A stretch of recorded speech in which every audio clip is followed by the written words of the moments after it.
Hello Udaipur, नमस्कार, सत श्री अकाल, आदाब। आप सभी लोगों का हार्दिक स्वागत और अभिनंदन है हमारे चैनल पर। और आप लोग देख रहे हैं Udaipur mirror. Thank you so much आपका हमारे शो को इतना प्यार देने के लिए।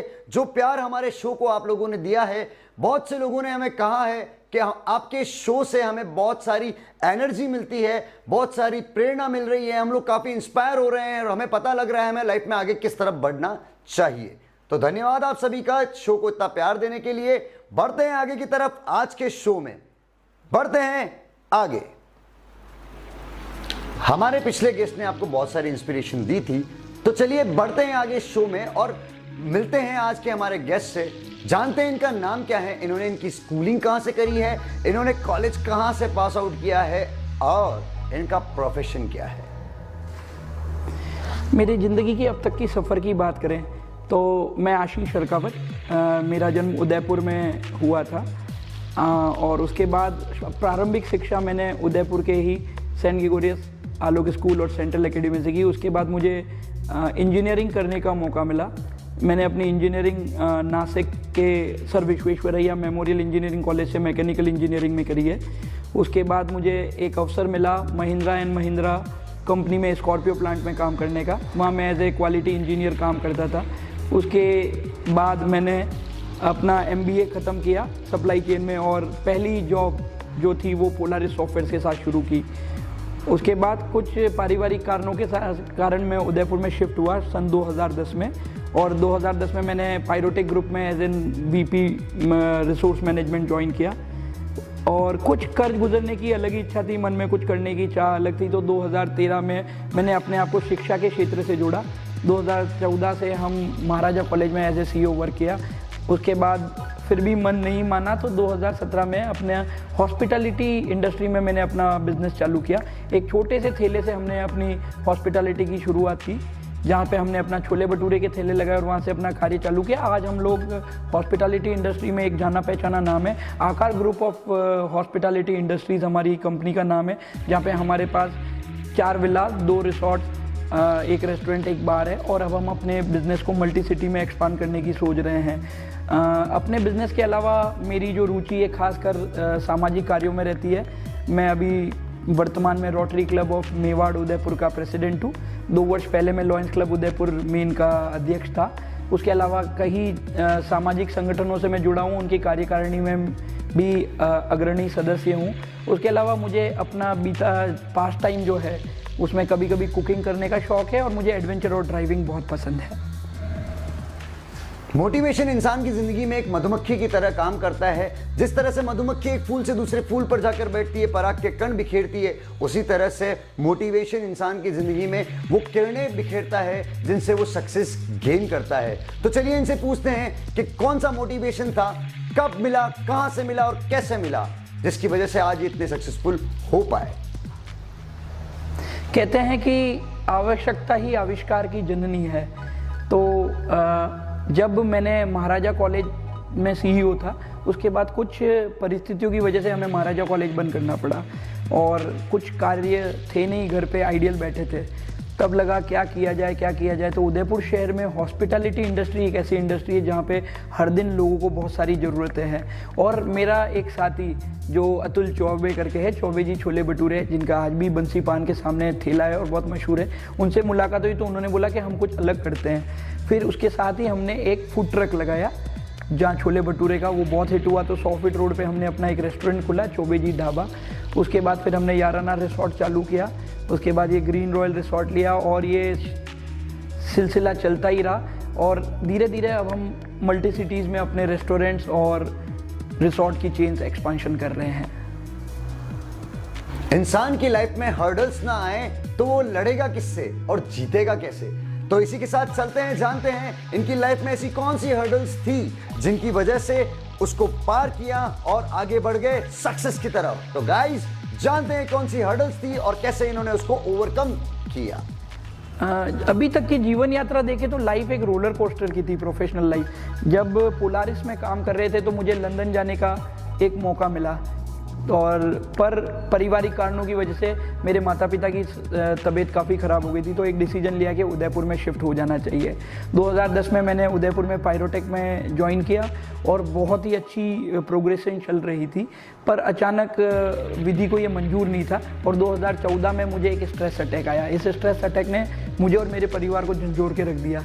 वो स्ट्रेस अटैक ऐसा था कि कुछ क्षणों के लिए मेरी हार्ट बीट और पल्स चली गई थी और डॉक्टर ने क्लिनिकली डेड डिक्लेयर कर दिया था। उस वजह से मेरी माताजी ने बोला कि अब नौकरी नहीं करनी है, नौकरी छोड़ दी। 2-3 महीने तक घर पे रहे हम लोग, उसके बाद मन लगता नहीं था, तो फिर महाराजा कॉलेज में एज ए CEO ज्वाइन किया। बहुत ही अच्छी यात्रा चल रही थी। 2 साल बाद कुछ ज़मीन के विवाद के कारण कॉलेज को बंद करना पड़ा। एकदम रोड पे अर्श से फर्श तक की सफ़र आ गई, जहाँ एक समय 2011, 12, 13 में बहुत ही अच्छी तरह से प्रोफेशनल लाइफ चल रही थी, वहाँ 2015 में एकदम ज़मीन पे पहुँच गए। जो मर्सिडीज़ का सफ़र था वो स्कूटर पे आ गया था। तब निर्णय लिया क्या किया जाए, तो एक सोचा कि छोटा सा काम ही आपको आगे ज़िंदगी में आगे ले जा सकता है। तो हमने अपना एक छोटा सा ठेला डाला घाट का, और उससे धीरे धीरे करके लोगों का रिस्पांस बहुत मिलता रहा। सबसे इम्पॉर्टेंट ये था कि हम जिस इंडस्ट्री में घुस रहे हैं वहाँ पे हमें अपने कस्टमर सेटिस्फेक्शन पे सबसे ज़्यादा ध्यान देना है। If customer is the king, ये मोटो हमने मान के चले और कस्टमर को सेटिस्फाई करते रहे। आज हम लोग अपने आप को इवेंट इंडस्ट्री में काफ़ी इस्टेब्लिश कर चुके हैं। वेडिंग्स में हम इंडिया में कई जगहों पे वेडिंग करते हैं। उसके साथ ही हमारे रिसोर्ट्स के जो क्लाइंट है वो पैन इंडिया फैले हुए हैं, और हम आगे भी आशा करते हैं कि हमारा जो ध्येय है कस्टमर सेटिस्फेक्शन ही हमारा हमेशा ध्येय रहेगा।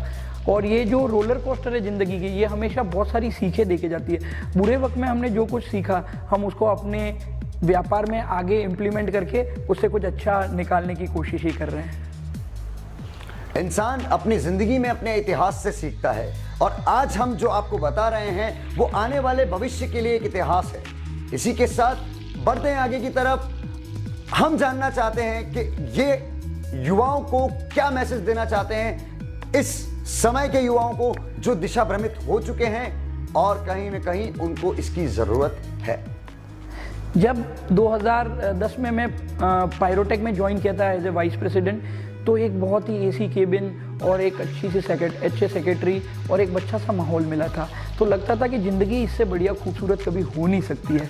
फिर जब 2014 में वो छोड़ा और कॉलेज ज्वाइन किया, तो फिर लगा कि शिक्षा का जो एरिना है सबसे बढ़िया वही है, सबसे ज़्यादा इज्जत वहाँ मिलती है। पर फिर 2016 में जब हमने अपने रेस्टोरेंट का बिज़नेस चालू किया, तो मुझे वो समय याद है कि 2016 में हमने कई बार लोगों की झूठी प्लेटें भी उठाई थी। हमने कई बार किचन में खुद जाके, जब बहुत भीड़ रहती थी तो मैंने और मेरी वाइफ ने हमने खुद ने कई बार किचन में जाके काम किया। एक दिन याद है कि हमारा स्टाफ छुट्टी पे चला गया था और पार्टी आने वाली थी, तो हमने फ्लोर भी मैंने और मेरी वाइफ ने खुद ने साफ़ किया। तो मैं ये बोलना चाहता हूँ युवाओं को कि शिक्षा एक बहुत ही अहम कड़ी है ज़िंदगी में सक्सेस के लिए, पर आपको अपने घमंड को हमेशा, अपने अहम को साइड में रखना है। और कोई भी कार्य ज़िंदगी में छोटा या बड़ा नहीं होता। आपके जो एफर्ट हैं, आपके जो कर्म है वो छोटे या बड़े होते हैं। आप जितना एफर्ट ज़िंदगी में करेंगे, आप जितना ऑनेस्ट ईमानदार अपने कार्य की तरफ होंगे, आप ज़िंदगी में उतनी ही ग्रोथ पाएंगे, आप ज़िंदगी में उतना ही ऊँचे उठेंगे। कहते हैं कि जितना आदमी नीचे, जल पानी जितना नीचे गिरता है उतना ही ऊपर उठता जाता है। तो आप जितना अपने कार्य को समझेंगे, अपने कार्य से जितना प्यार करेंगे, आप ज़िंदगी में उतना ही ऊपर उठते जाएंगे। यही मैं आज के युवाओं को कहूँगा कि कभी भी मन में अपनी पढ़ाई या अपने पद या अपनी प्रतिष्ठा का अहंकार न लाएं, बल्कि उन्हें अपनी ताकत बनाएं और उस ताकत से आप और ज़िंदगी में आगे बढ़ें। हर इंसान को उसकी जिंदगी में एक गोल बनाना होता है जिसे उसे अचीव करना होता है अपनी जिंदगी में सिर्फ एक बार, और इसी को आगे बढ़ाने के लिए लगता है सक्सेस मंत्र। कौन सा वो सक्सेस मंत्र है और क्या है वो गोल, जानते हैं इनसे इस एपिसोड में। मेरा ये मानना है कि ये ज़िंदगी हमें एक बार मिली है और यही ज़िंदगी में हमें सारे अच्छे कार्य, बुरे कार्य करने हैं और सारे जो सपने देखे हमने वो संजोने हैं। अगर हम अपने सपनों की बात करें तो आदमी के हर तरह से ज़िंदगी में सपने होते हैं। मेरे सपने ये हैं कि एक बहुत ही अच्छी, सुंदर और खुशनुमा लाइफ हो।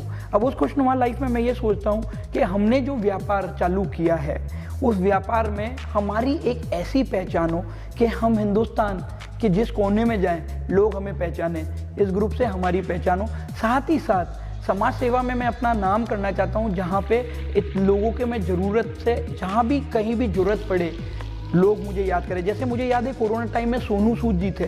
सोनू सूद जिस भी किसी लोगों को वापस अगर अपने घर जाना था तो पहला नाम उन्हें बॉम्बे वालों को यही याद आता कि सोनू सूद से मदद मांगनी चाहिए।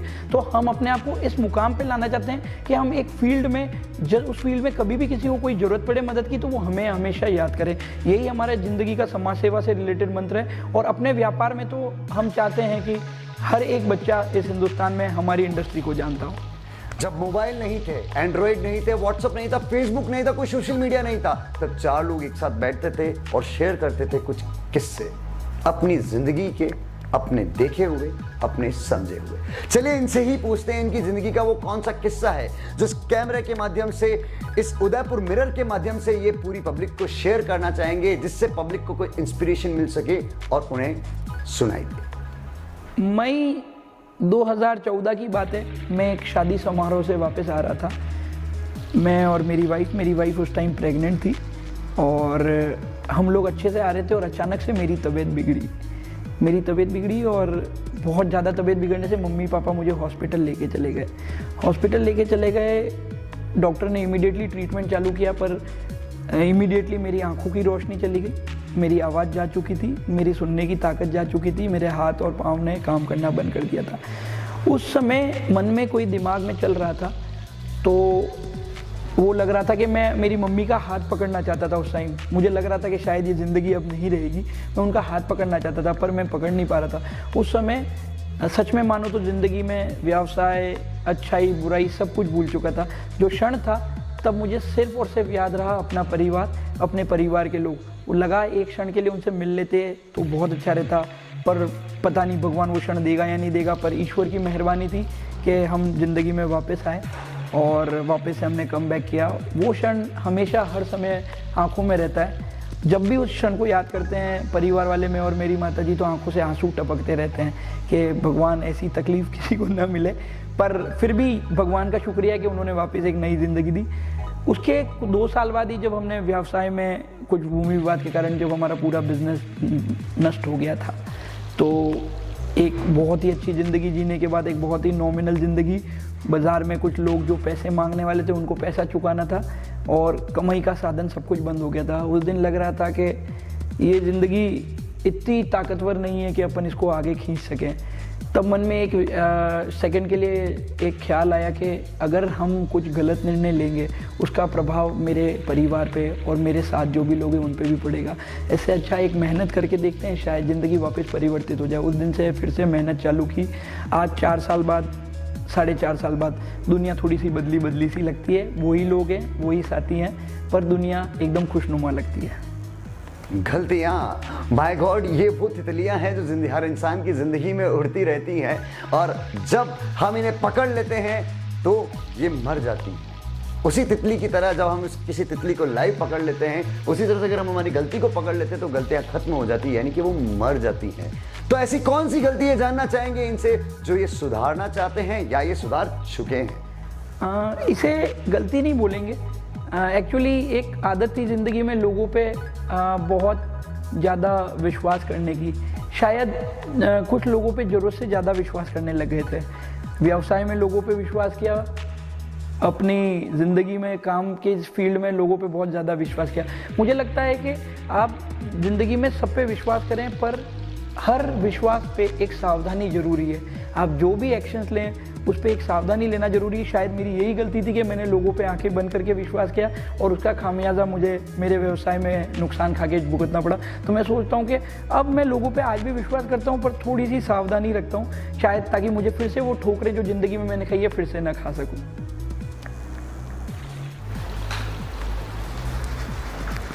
आप ये सोच रहे होंगे मैं क्या कर रहा हूँ, ये वो वैक्सीन है जो कोरोना की वजह से लगाई जाती है भाई साहब। तो आप सभी लोगों से मैं कहना चाहता हूँ वैक्सीन ज़रूर लगवाएं और जानना चाहते हैं कोविड अपडेट्स के बारे में, इनका क्या कहना है, कोविड के बारे में पब्लिक को क्या संदेश देना चाहते हैं।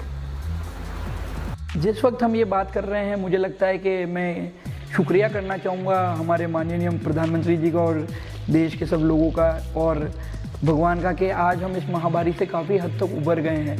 आज से 1.5 साल पहले जब फर्स्ट वेव और सेकेंड वेव आई थी तो बहुत बुरे हालात थे। हमने कई अपनों को खोया, हमारे कई साथी हमसे बिछड़ गए। वो दिन बहुत ही दर्दनाक था। तब हर जने घर में बैठे थे और किसी को भविष्य पता नहीं था क्या होगा।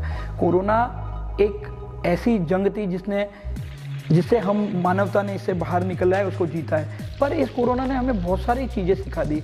हमें अपने पाँवों पे खड़ा रहना सिखा दिया, हमें कम रिसोर्सेज में कैसे जीना है वो सिखा दिया, हमें लोगों की किस किस समय कब कब मदद करनी चाहिए, या हमें कितने भी हम सक्षम हैं पर हमें कब कब लोगों की ज़रूरत पड़ सकती है, ये हमें सिखा दिया। साथियों, हमें भी एक ऐसा ही अवसर मिला कोरोना टाइम में, जब हमारे रेस्टोरेंट और रिसोर्ट बंद थे तो स्टाफ काम कुछ था नहीं और स्टाफ को भी कंटिन्यू करना था। तो हमने निर्णय लिया कि क्यों ना हम खाने के पैकेट बना के बांटना चालू करें। और हमने शुरू में पहले दिन मेरे भांजे ने और मेरी वाइफ ने हमने 200 पैकेट खुद से बनाए और बांटे। बड़ा तकलीफ सा सफ़र था 200 पैकेट एक दिन में बनाना, जो कभी बनाए नहीं थे। उस दिन बांटे और जिस दिन बांटे उसके बाद कुछ लोग हमारे साथ जुड़ते गए।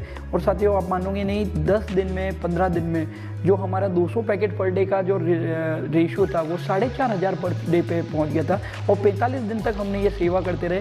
हम लोगों ने कोरोना वार्ड के बाहर जितने भी जनरल हॉस्पिटल में जो लोग साथी थे कोरोना पेशेंट के साथ थे, उन्हें अपने फूड पैकेट बांटे। कई कच्ची बस्तियों में, कई गाँवों में हमने ये फूड पैकेट बांटे। अनुमान करीबन 1.5 लाख फूड पैकेट हम लोगों ने कोरोना के समय में बांटे। उसके अलावा कहाँ जहाँ सूखे राशन की ज़रूरत थी वो भी हमने किया।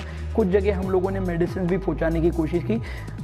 हम लोग इससे ज़्यादा कुछ कर नहीं पाए, पर हम अगर और लोग जुड़ते तो शायद और ज़्यादा अच्छा काम कर पाते। मैं शुक्रिया देना चाहूँगा उदयपुर वासियों का, जिन्होंने उस कठिन समय में हमारे साथ इतना कंधे से कंधा साथ दिया। बहुत सारे लोग थे जिन्होंने अपने साथ दिया। कुछ ने धन से साथ ही हमारा साथ दिया, कुछ ने खाना बना के हमारा साथ दिया, कुछ ने राशन दे के साथ दिया, कुछ ने डिस्ट्रीब्यूशन करके साथ दिया। साथ ही उदयपुर के प्रशासन ने भी हमें बहुत सहयोग दिया।